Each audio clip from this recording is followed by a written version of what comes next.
he's coming, you know, he's coming.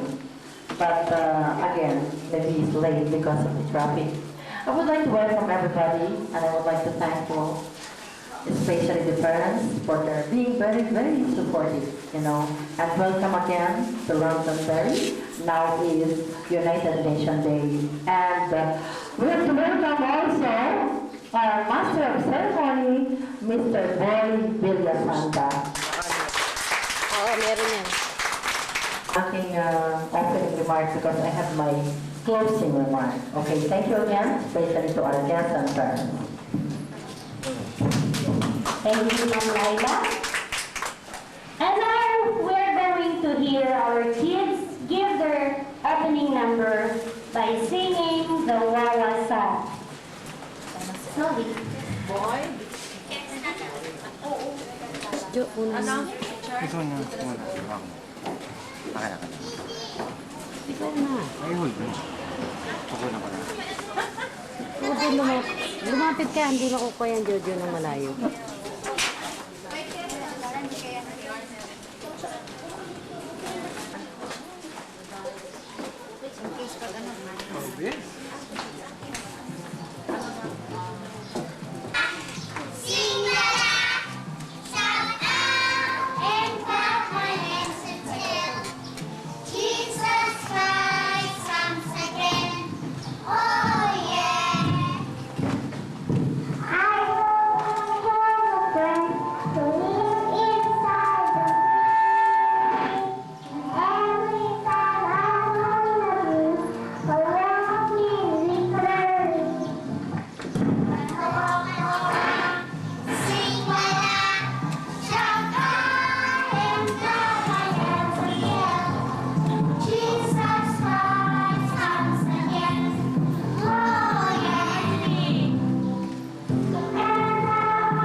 Magandang umaga po sa inyong lahat, mga kaibigan.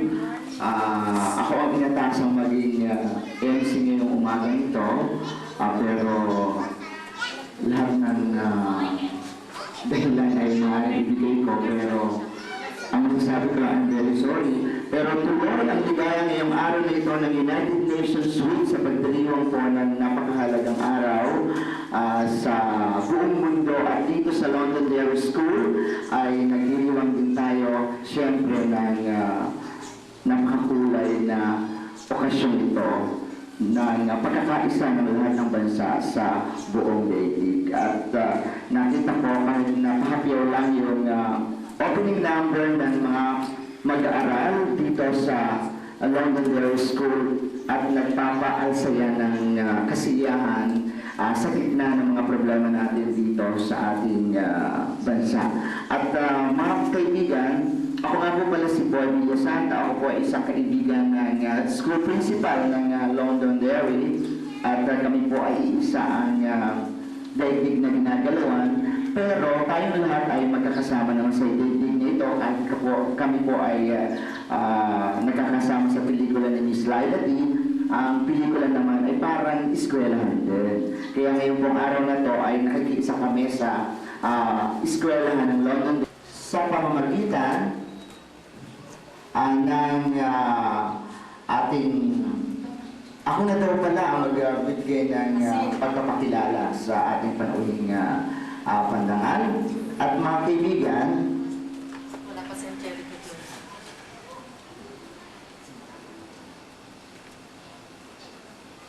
Silang dalawa? Attorney Boy Cordero at saka si... sa show business po, araw-araw dito sa larangan ito. At kahit na dito sa Londonderry ay isasagawa natin, no? Ngayon po, sa pagpapakilala ng ating mga panauhing pandangal at mga hurado sa ating paligsahan ngayong araw na to, mga kaibigan,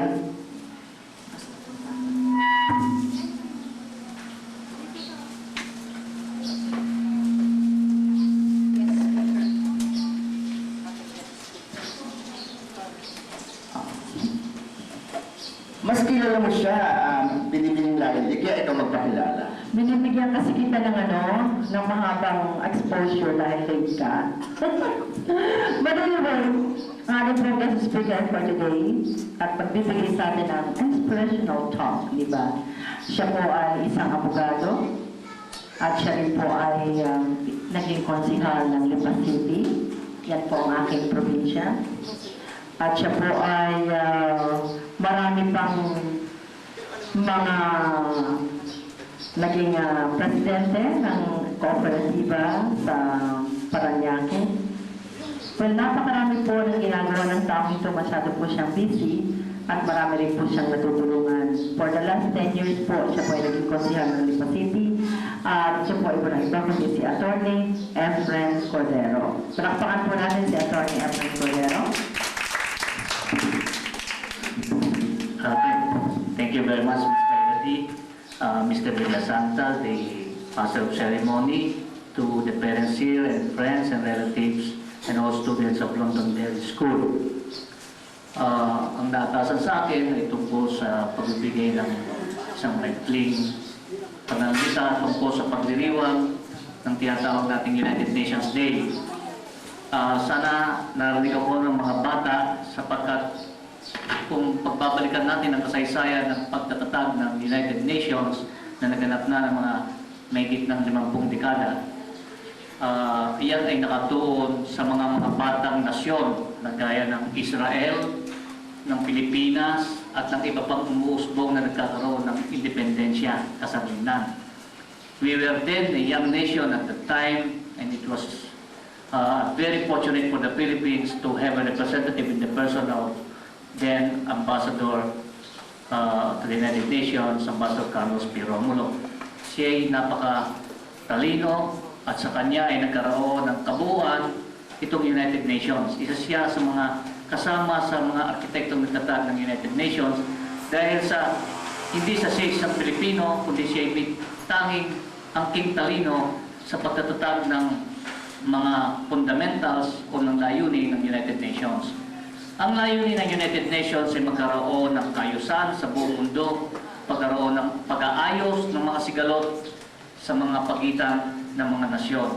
Nakakalungkot lamang sapagkat makikita nyo na ang United Nations ay kulang na kulang sa pagkakaisa ng kanyang mga kaanib. Gaya ng Iraq at Amerika, kung matignan ninyo ang mga pangyayari, yan ay mga kaanib ng United Nations. Ang Afghanistan, dito sa North Korea and South Korea.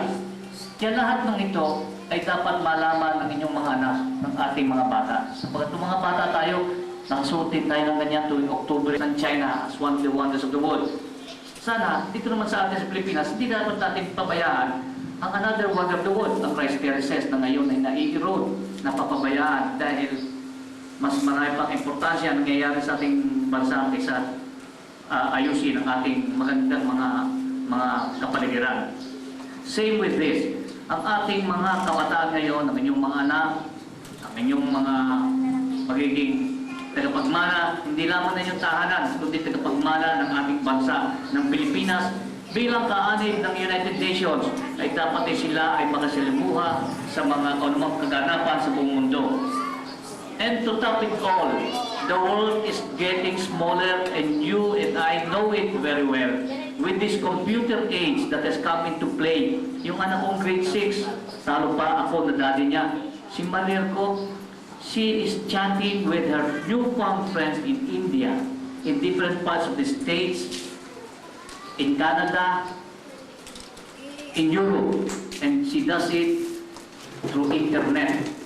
Kaya itong United Nations na ito, maraming nalalaman na ang ating mga kabataan without them knowing that they are now making the world a better place to live in by trying to exchange ideas. The Filipino ideas from my daughter, the American ideas, the European ideas from her newfound friends through chatting through the internet. Kaya itong United Nations nito na nalikha ng napakarami ng panahon na nakalipas, ay ngayon ay malalaman ng inyong mga anak na ang kaganapan ay mas ngayon nating nalalaman. Marami ng mga kababayan nating marunong magdipongo, magsalita ng iba-ibang lengguwahe sapagkat ang ating mga kababayan, and believe me, there are millions all over the world, sa Europe, kahit sa kalititang bansa sa mundo, ay pinagmamaliko at dapat pagmalaki nyo, may Pilipino o Pilipinan nandun at nagtatrabaho at ang pera na lang kinikita ay tinadala dito sa Madrid, sa Italy, sa Rome. Napakadami nating mga kababayan. Kayo naman ay makakakita ng kaybayong sigla kapag nakikita nyo sariling nating mga kababayan, sariling nating wika, narinig nyo sa mga paglinggo sa iba't ibang lugar, sa iba't ibang bansa, ay narinig natin. Ay parang gintong kampana na nagpaalala sa atin na ang mga Pilipino, ang mga Pilipina ay bukas ang kanilang loob at ang kanilang kagandahang aso na dinala nila sa iba't ibang bansa. And they are doing very well. That's why with this celebration of United Nations Day, this only affirms and confirms the fact that we Filipinos here living in the Philippines, we can do better. We can make this country better. All we have to do is make the big difference. Tayo, pag nagkaisa, walang makakapigil kung ginusto natin mas maganda ang ating bansa. At karamihan naman natin nandito pa rin tayo. And that's why we are supporting the United Nations objectives. If we do what is best as parents, trying to guide these children not only for this year, but all the years that will be able to serve their best interest. Gawin natin ito para sa ating mga anak, para sa mga kabataan ito. And believe me, if we do this dedicatedly, we are supporting the United Nations Day and its noble objectives that have been enunciated and formed up many decades ago when the Philippines was still a very young country. Good day at magandang pagdiriwang.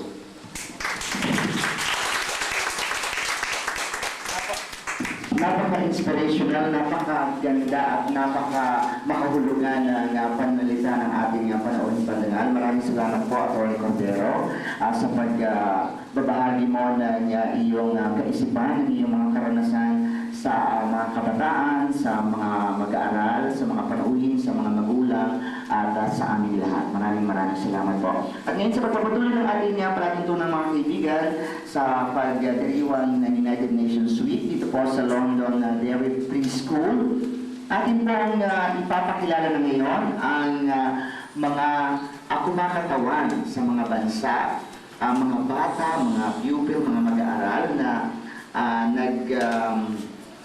damit, nagsuot, nagsadiwa ng mga kultura ng iba't ibang bansa mula sa kanilang natutunan sa si Nicole Refia. Kaya po natin makikita si Nicole Refia.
the land of milk and honey. Ladies and gentlemen, please welcome Mr. America, Brent Collado.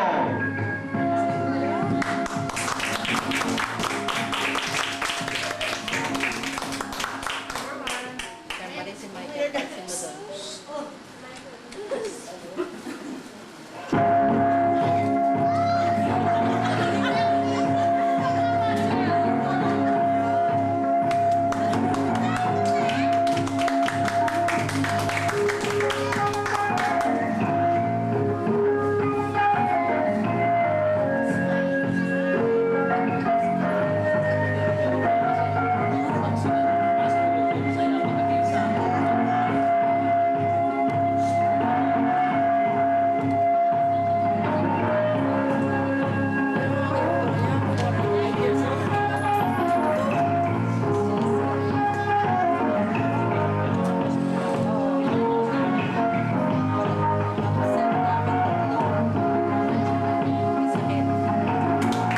Ayan, si Brent Collado, ang Mr. America. At saksiyan po ninyo mga kaibigan, ngayon ay sama-sama silang akit ng entablado. Bakit na po ang mga ginagawa ng iba't ibang bansa, ang mga kabataan na nagbibigay kulay ngayong araw na ito sa pagdiriwang ng United Nations Day.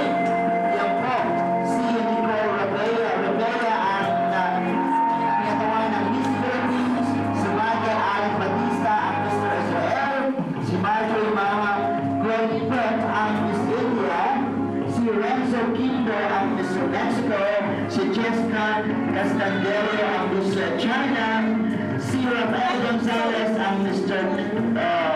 China, at si Brent Collado ang Mr. America. Palagpagan mo muli natin sila mga kaibigan. Ang nagagandahan at nagagawa ng mga kabataan ng United Nations.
Palakpakan muli mga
Sorry Marjorie ha, nagkakamali-baliktad ang pangalan natin.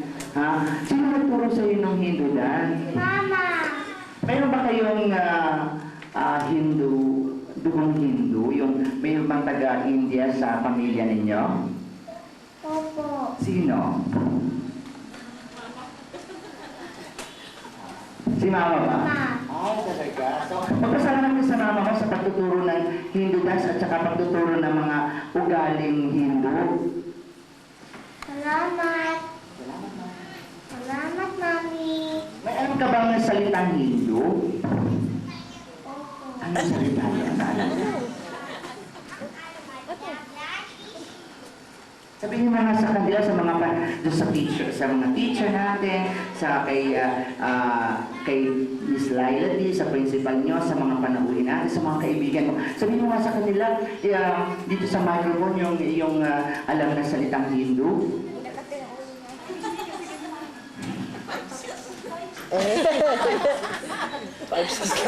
Mamaya sasabihin mo ha? Mamaya ha? Mamaya sabihin mo sa akin, Tito Boys, magsasalita na po ako ng salitang Hindu, ha? Basta sabihin mo sa kanila, maraming salamat po. Salamat. Ayan. Thank you din, maraming salamat din. Ayan, si Marjorie ang Miss India. Ngayon naman, si Mr. Mexico. To your nose, and from the wings, way down and touch your toes, and when you want much, slowly start to sing, and say to the Lord, I love you, I love you, I love you. Say to the Lord, I love you, I love you, I love you. Say to the Lord, I love you. Raise your hands up to the sky.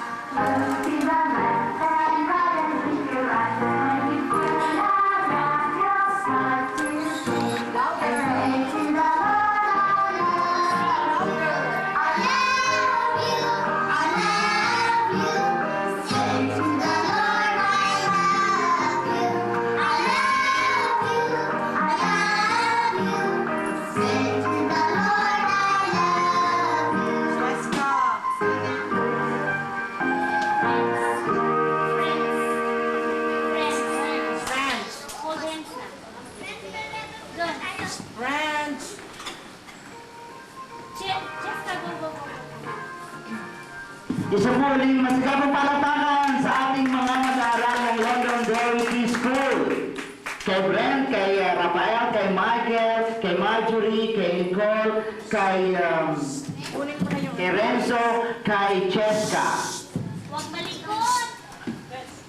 Make it nice. Walang price. Sige, make it nice and louder. Brent, louder.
Ayan, palakpakan ulit natin si...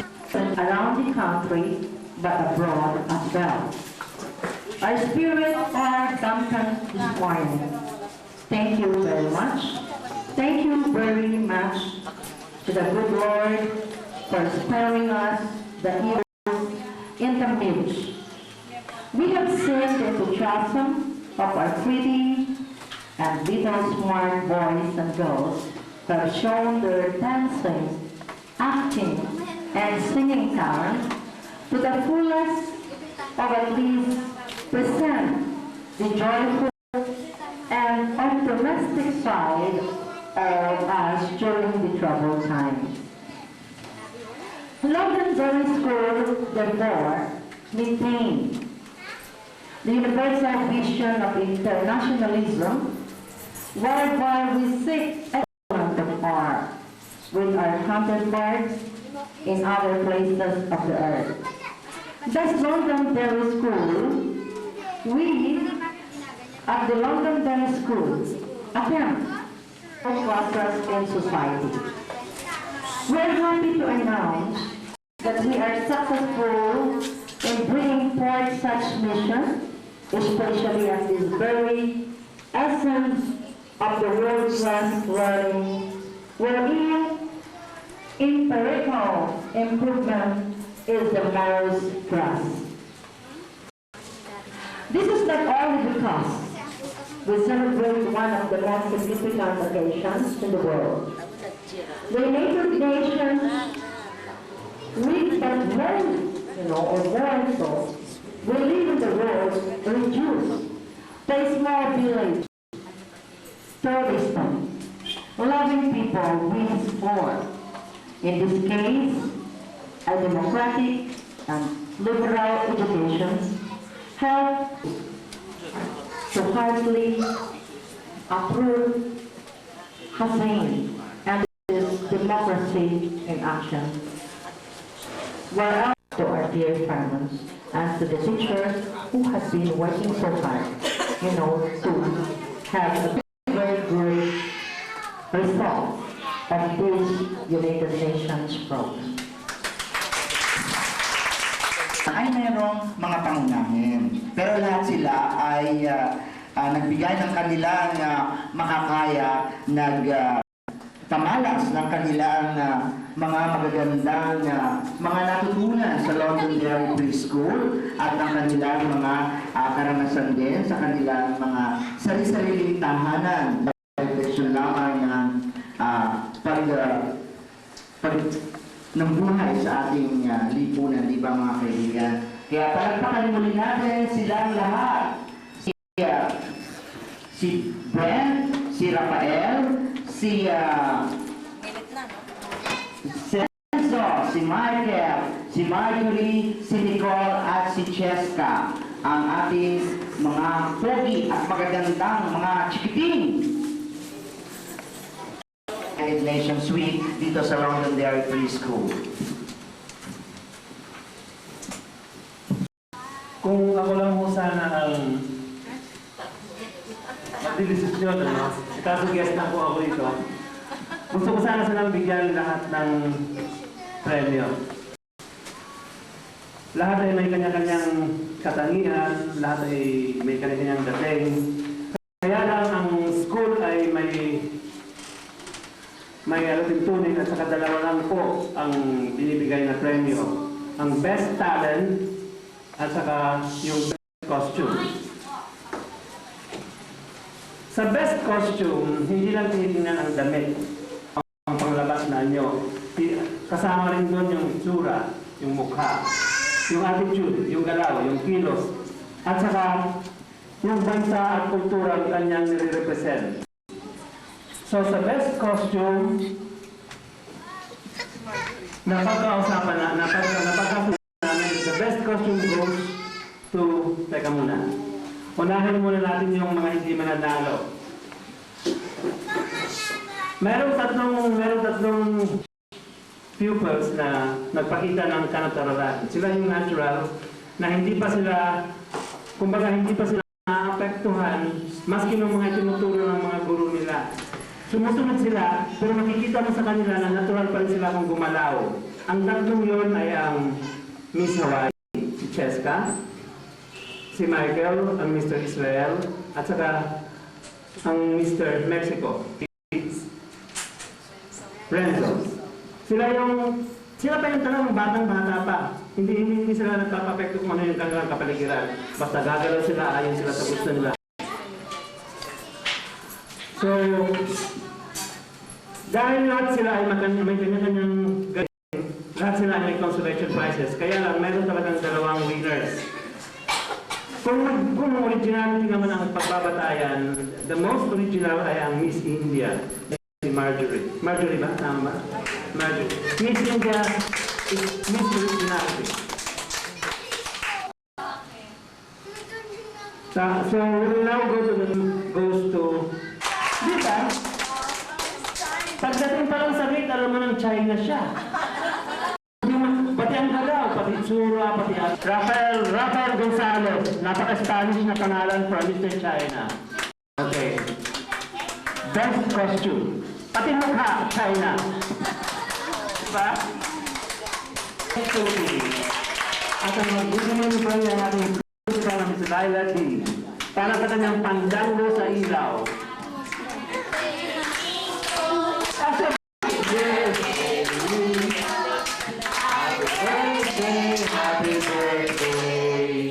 Happy birthday, Nicole. At siya, talaga nasa batch. Okay. Make no mistake about it. Miss Philippines. Consolation prize. At saka meron pa tayong consolation prizes para sa natitira nating talent. Para sa Miss Originality, Miss India, si Marjorie, si Miss Marjorie, the most original pupil. So the nice Hindu dance. At ang mga pakialam, the youngest in the batch, the most natural kid in the batch, dalawa at tatlo sila actually, pero siya ang namuna, si Cheska. Diba? Wala siyang pakialam, ito siya. Cheska. Okay. Diba? Niya, natural. Hindi siya nagpapaturo, wala siyang pakialam. At syempre ang ating pinakamagaslaw, ang pinaka-natural boy in the batch. Ang walang costume. Si Michael. Oh my God. Mr. Michael. The natural boy. At ang Mr. Kimbo ng Mexico. Okay, Renzo? Siya yung pinaka-natural na smile. Sumayaw siya ng Angelina sa flag. At bagay sa kanya para maging Mr. America Dahil siya ang pinakasaplado sa grupo, ang Mr. America. The most powerful nation in the world. Oh, bigla siya nag-smile na ngayon. Kanina ayaw na mag-smile. Okay, salamat po kay Miss Nairady at saka sa staff, the teachers, and the staff of the school. Maraming pong salamat. Parents and guests, thank you po. Maraming salamat sa iyo, ang Chairman of the Board of Judges. At maraming salamat kay Cheska, kay Mika, kay Marjorie, kay Renzo, kay Brent, at kay... Ayun. Kay Rafael.